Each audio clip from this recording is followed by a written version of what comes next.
आपको पता है N18 में थिएटर क्यों लगा? क्योंकि वो पंजाब में नहीं था। अच्छा, जो पंजाब में जहाँ जहाँ लाहौर, इससे बड़ा तो कोई शहर नहीं ना, मेरी नज़र में लाहौर से बड़ा शहर कोई नहीं है, ठीक है ना? पंजाब। तो वहाँ पे N18 में क्या हुआ है? वहाँ क्यों नहीं थिएटर लगा? वहाँ भी तो कैंडिडेट था पीटीआई का, आप थिएटर लगने ही नहीं देना था। नहीं तो फिर पीटीआई जेन्युइन हारी है फिर वहाँ पे? कहाँ? हरिपुर में। अगर आप उसकी एग्जांपल दे रहे हैं तो फिर इसका मतलब हरिपुर में अगर हारी तो जेन्युइन हारी। सब एक सिंपल फार्मूला है जो मैंने मुनीब साहब, नहीं हरिपुर में जेन्युइन नहीं हारी। सुन लेना सर, हाँ, मैंने मुनीब साहब से जो एक फार्मूला सीख लिया है ना, वो ये कि इस सिस्टम में पीटीआई को कोई सीट नहीं मिलनी। नहीं मिलनी, चाहे आप कुछ भी कर लें, नहीं मिलनी। अच्छा। अगर मिलनी होती तो फिर ये सीटें उनसे ली ना जाती। नहीं यार, वो तो उसका 9 मई से ताल्लुक है ना, मतलब तो मैं यही तो कह रहा हूँ, आप उसके साथ किस तरह जोड़ मैं यही तो कह रहा हूँ हाँ। कि 9 मई के जो मुजरिम या मुलजिम जिनसे ये सीटें ली गई, मुजरिम ना, सजाएं हुई गलती से निकल गया। अच्छा मुजरिम, अभी वो अपील कर सकते? तो अभी तक मुजरिम ही है। नहीं वैसे कर सकते जब तक उनकी अपील में उनको कोई रिलीफ नहीं मिलता, मुजरिम ही है। वो अगर सरेंडर करेंगे तो फिर अपील। अच्छा, अगर सरेंडर करके अदालत में कर चले जाएंगे फिर उनकी क्या हैसियत होगी? जब उनकी अपील हेयरिंग के लिए मंजूर होगी, हेयरिंग के लिए मंजूर होगी, सजा मुअत्तल होती है, कुछ फिर होगी ना मुलजिम, यानी होंगे फिर मुलजिम ही होंगे। हमें क्या भाई, तब होंगे ना, तो अदालत की। या मैं कानूनी चीज सीख रहा हूँ खान साहब, मैं देखे दो मंसूर से ज्यादा कानून, एक मंसूर अली शाह, एक मंसूर अली खान, खुदा दवा, ठीक है ना? मैं दो से कानून भी सीखता हूँ, सहाफत भी। अच्छा अब सुन ले मेरी बात, तब भी सजा याफ्ता शुमार होंगे अगर वो अपील उनकी एक्सेप्ट हो जाती है। ठीक है, मैं सब आप दिल छोटा ना करें, मेरे लोगों ने फाइल आ दियो, ठीक है ना? आप उनका ट्रैप जरा अंडरस्टैंड, मेरी तरफ से आप उन्हें फांसी लगा दी। आप देखेंगे ये गाड़ी को मोड़ेंगे किस तरह, ठीक है ना? आए आगे, मैं आपकी बात, अभी आप देखिएगा ये इंडिकेटर देने लगे, गाड़ी मोड़ने लगे। आए, नहीं सर, मुझे पता आप किधर जा रहे हैं। मैं देखे मेरे आजे नहीं मैं बच मोड़ता हूं, मैं वापस आ गया। और मुलजिम की जो गेम आप खेल रहे हैं, मुझे पता है आप कहां जा रहे हैं। नहीं मैं उससे वापस आ गया। मैं तो सिंपल ये कह रहा हूं कि 18 में इसलिए थिएटर लगा कि वहां जमहूरी आजादी थी। अच्छा, क्या कहते हैं, सफदर साहब गए, जलसे किए, कोई उन्हें किसी ने नहीं रोका, किसी तस्वीर लगाने से नहीं रोका, उनका कैंप जो है लगने दिया, वहां पे उन्होंने खुल के किया। लाहौर में तो ऐसा हो ही नहीं सकता था। किसने रोका? क्यों? ये वो गिलानी जो शादरा से हैं, उनको आपने 18 बंदों को कंपेन करते हुए गिरफ्तार किया था, इलेक्शन वाले दिन किया, सहाफियों को गिरफ्तार किया। कहां पे? मैं को पल्ले से गिरफ्तारियां डाल रहा हूं आपको, नहीं ये ऑन रिकॉर्ड है, ठीक है ना? यासिर गिलानी को गिरफ्तार नहीं किया आपने, एक दिन पहले कंपेन कर रहा था समनाबाद में बैठा हुआ वो, तो आपने गिरफ्तार कर लिया था। आपने किसी की तस्वीर नहीं लगने दी, आपने इमरान खान का कोई पोस्टर नहीं लगने दिया, आपने उन लोगों को डोर टू डोर कंपेन नहीं करने दी। थिएटर कैसे लगना था? थिएटर देते तुसी बांस ही फुट के सूटते थे थले, थिएटर कितों लगना सी? अच्छा जी, तमाम तर धांधली के बावजूद पंजाब का इलेक्शन 2018 में कौन जीता था? राणा साहब से ये पूछना। मैं मुनीब साहब की, पहले तो देखे ना, मुनीब साहब ने कहा कि मेरे जैसा आम आदमी भी रोता है। मैं क्लियर कर दूं कि आम आदमी मुनीब साहब जैसा नहीं होता। अच्छा, मुनीब तो हमारे खास आदमी है, हमारे भाई हैं, और आम आदमी चाहे कोई भी मुनीब हो है। हाँ, और मुनीब देख ले, मुनीब हो या मंसूर हो, हाँ खास होता है। मुनीब हो या मंसूर हो, खास ही होता है। हाँ, लेकिन ये सही किया आप। हाँ देखिए, जो जिस फार्मूले को मुनीब साहब कह रहे हैं ना, तो इससे तो वो जो मैंने आपको कहा कि सबसे ज्यादा नुकसान जमहूरियत को हुआ कि एक स्टेप हम आगे जाने के बजाय एक स्टेप मजीद पीछे चले गए।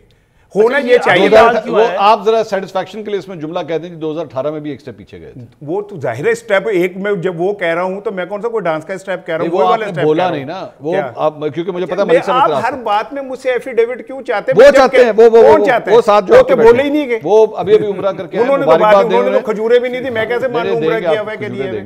जब देंगे तो मैं देख लूंगा। लेकिन असल चीज ये कि इससे जमहूरियत की क्या सेवा हो रही है? क्या हम इसे जमहूरियत कह सकते हैं? इसलिए कि जी 2020-22 में ऐसा हुआ, 18 में, फिर 2024 में उससे डबल हुआ, फिर अब ये बाई इलेक्शन में उससे ट्रिपल हो गया। तो हम जमहूरियत को कहां लेके चले गए फिर? क्या ये हमने एक प्रेसिडेंट बना लिया कि चूंकि पीछे इस तरह, एक मिनट सुन ले, पीछे जनाब अली ये सब कुछ हुआ तो अब हम इससे आगे बढ़ के करेंगे? 2018 में अगर कुछ हुआ तो गलत हुआ, लेकिन 2018 में लोगों के कागजात नहीं छीने गए थे, उन्हें अगवा नहीं किया गया था, उनसे प्रेस कॉन्फ्रेंस नहीं कराई गई थी। एक मिनट बात सुन लेना मलिक साहब, इलेक्शन नहीं होने दिए गए थे, लोगों को कहने में वो उस तरह कंपेन नहीं करने दी गई थी, पोलिंग एजेंट उठा लिए गए थे, उनके कैंप नहीं उखाड़ दिए गए थे। ऐसे ना करें। 2024 के अंदर लोगों के कागजात नामजदगी छीने गए वो वीडियोस तो सरेआम थी ना। देखिए हमारे पास बहुत सी स्टोरीज है। मुनीब साहब मेरी यार सुन लेना, मैं जो कह रहा हूं, मैं ये कह रहा हूं कि तस्वीरें भी लगी, सारा कुछ हुआ, अब तो सिर्फ एक तस्वीर रह गई है कि किसी दिन रोटी में किसी ने कहना कि ओहो इसमें भी देखो तस्वीर आ गई उनकी।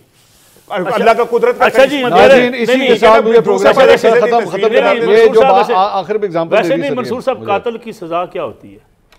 सर मैं प्रोग्राम खत्म कर नहीं, वैसे होती क्या है? वो वाले मंसूर नहीं है कातिल की सजा, कातिल की सजा मौत होती है ना जी। जी 2018 में जो जमहूरियत का कातिल था उसको 2024 में सजा मिलनी थी। तो फिर वहां से शुरू करें ना, जाग पंजाबी जाग तेरी पग नू लग गया दाग, वहां से शुरू करें ना, जो रातों रात इलेक्शन तब्दील हो जाते थे वहां से शुरू करें ना, जहां पे बीबी हर दफा रोती थी।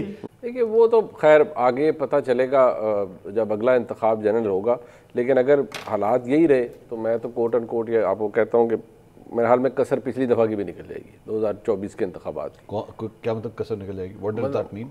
इट मीन्स कि शायद आपको अगला इलेक्शन इससे भी ज़्यादा मुतनाज़ा मिले और उसके ऊपर इससे भी ज़्यादा शोरगुल हो। अच्छा। अगर हालात हमारे यहाँ ऐसे ही रहे। अच्छा चले, मैं उस बात पे नहीं, मेरे बहुत मोहतरम मलिक साहब, उनकी इन्फॉर्मेशन नॉलेज मुझसे बहुत ज़्यादा है, मैं सिर्फ इतनी अर्ज़ करूँगा। देखिए क्या हम सेफली ये कह सकते हैं कि 2024 का इलेक्शन गैर मुतनाज़ा था? जिस एक होता है इरेगुलरिटीज़ हो जाना, छोटी मोटी चीज़, एक होता है कि आप भी आई बिलीव उसी दिन इलेक्शन ट्रांसमिशन में थे ना, मैं भी इलेक्शन ट्रांसमिशन में था। हमें इलेक्शन से पहले पता था कि बार क्या सेंटिमेंट है। वैसे ये जर्नलिस्ट आपको अंदाजा तो होता है ना, क्या मुराद? ये नहीं कि लोगों के अंदर लोगों का सेंटिमेंट क्या है, कि भाई लोगों के ग्राउंड के ऊपर सिचुएशन क्या है, लोग किसको वोट डालना चाहते हैं, क्या है। और उसके बारे में मैं बसद एहतराम मैं तो अर्ज़ करता रहा हमेशा, और मैंने कहा कि यार अगर ये हालात ठीक ना हुए तो सबसे ज़्यादा नुकसान भी तहरीक इंसाफ को होगा, क्योंकि वो इस पोजीशन में होंगे कि, और मैंने फिर कई दफ़ा आपके प्रोग्राम में मैंने अर्ज़ किया, मैंने अपने प्लेटफॉर्म पे भी अर्ज़ किया कि मैं क्योंकि ख़ुद वोट डालने गया, मैं मेरे हाल में रिपीट कर रहा हूँ आपके प्रोग्राम में, कि लोगों ने अंदर पोलिंग स्टेशन के आके सिर्फ कि मुनीब भाई बताइएगा इसमें आपको पता है PTI का बंदा कौन है, या उनको नहीं पता था, बंदे का भी नहीं पता था, निशान का भी नहीं पता था, लेकिन ढूंढा, लेकिन वो लोग ढूंढ रहे। दैट मीन्स के लोगों में एक अर्ज थी। अब इशू अगर हम आ जा रहे हैं, देखिए फ़र्क क्या है। अब ये फैसला खान साहब के, आपने असेंबलियाँ डिज़ोल्व की, आपको नहीं करनी चाहिए थी, आपने गलत सियासी फैसले लिए, आप एक ऐसी लड़ाई लड़ने लग पड़े हैं जिसका कोई अंजाम नज़र ही नहीं आता।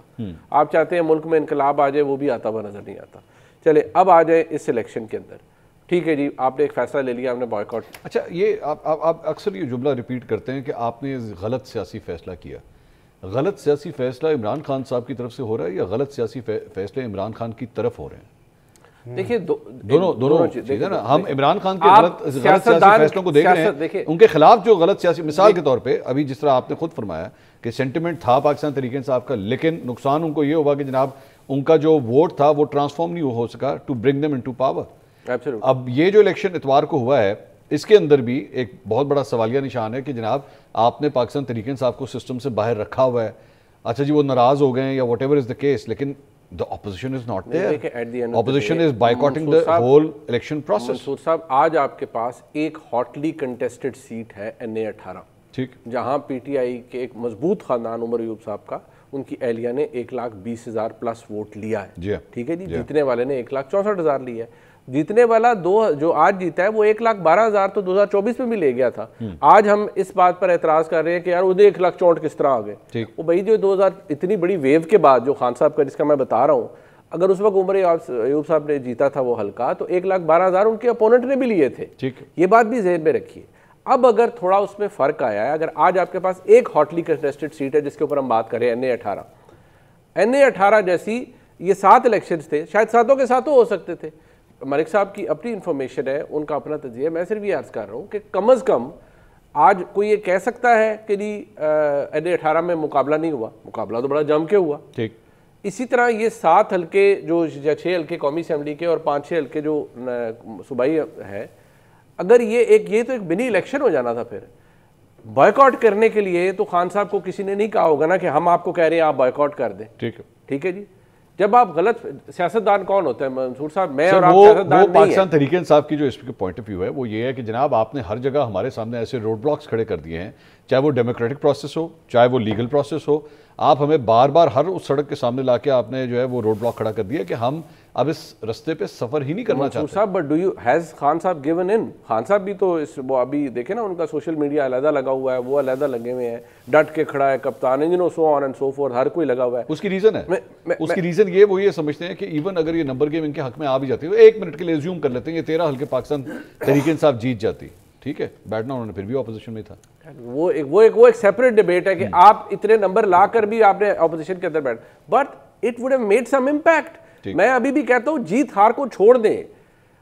एक आज ऐसा हल्का है जिसके अंदर बहुत ज्यादा बड़ा इंतखाब बन गया और रात तक शोर मचा हुआ। अगर ये सारे हल्के ऐसे होते, चलो सारों में पीटीआई हार जाती, मैं एक बात कह रहा हूं, लेकिन कम से कम एक शोर तो मचता कि यार पीटीआई के लिए इतना भी लोग निकले हैं। इमरान खान जेल में देखें, लोगों ने रिपीट किया 2024 का, लोग निकले, और जो आज उमर यूब साहब कह रहे हैं कि उनका हल्का उनसे चोरी कर लिया गया, जो उनका मौकफ है। ये 13 जो हल्के के उम्मीदवार हैं वो ये कह सकते हैं कि जनाब हमारा हल्का चोरी हो गया। और देखें जी, हमारे तो अभी आप एक आवाज है उसमें 13 हो जाते। देखें, सियासतदान मेरे और आपसे बहरहाल मैं उनको ज्यादा वर्ल्डली वाइज समझता हूँ, because they go out, they ask for people's vote.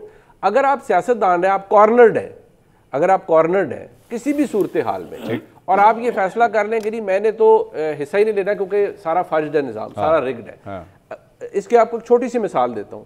हालात पैदा हो जाते हैं जब कई दफ़ा जो ताकतवर लोग होते हैं उनके भी चीज़ें हाथ में काबू में नहीं रहती। आपको डस्का का बाई इलेक्शन याद है, नौशीन इफ्तिखार साहब का? उसके वो 2 दफ़ा हुआ था, अगर आपको याद है। मल्ली साहब थे, क्यों 2 दफ़ा हुआ था? 2-3 वफाकी वज़रा आके बैठ गए, इलेक्शन कमीशन अनाउंस करे, रिजल्ट अनाउंस करे, वो जीत गए मल्ली साहब। इतना प्रेशर, रियासती मशीनरी, गर्मियों में धुंध पड़ गई, लेकिन एक्सपोज हुई ना बहुत सारी चीजें। उसकी शायद वजह ये थी कि वफाकी वज़रा का प्रेशर था। मैं कह रहा हूँ ओवरऑल और भी बड़े लोगों का प्रेशर था ना उसके अंदर, वो और भी बड़े लोगों का प्रेशर था उसके अंदर, लेकिन एक सीन क्रिएट हुआ। अगर आपने ये क्रिएट कराना था तो आप फैसले लेते। ये एक सियासी गलती हमारे नजदीक तो है।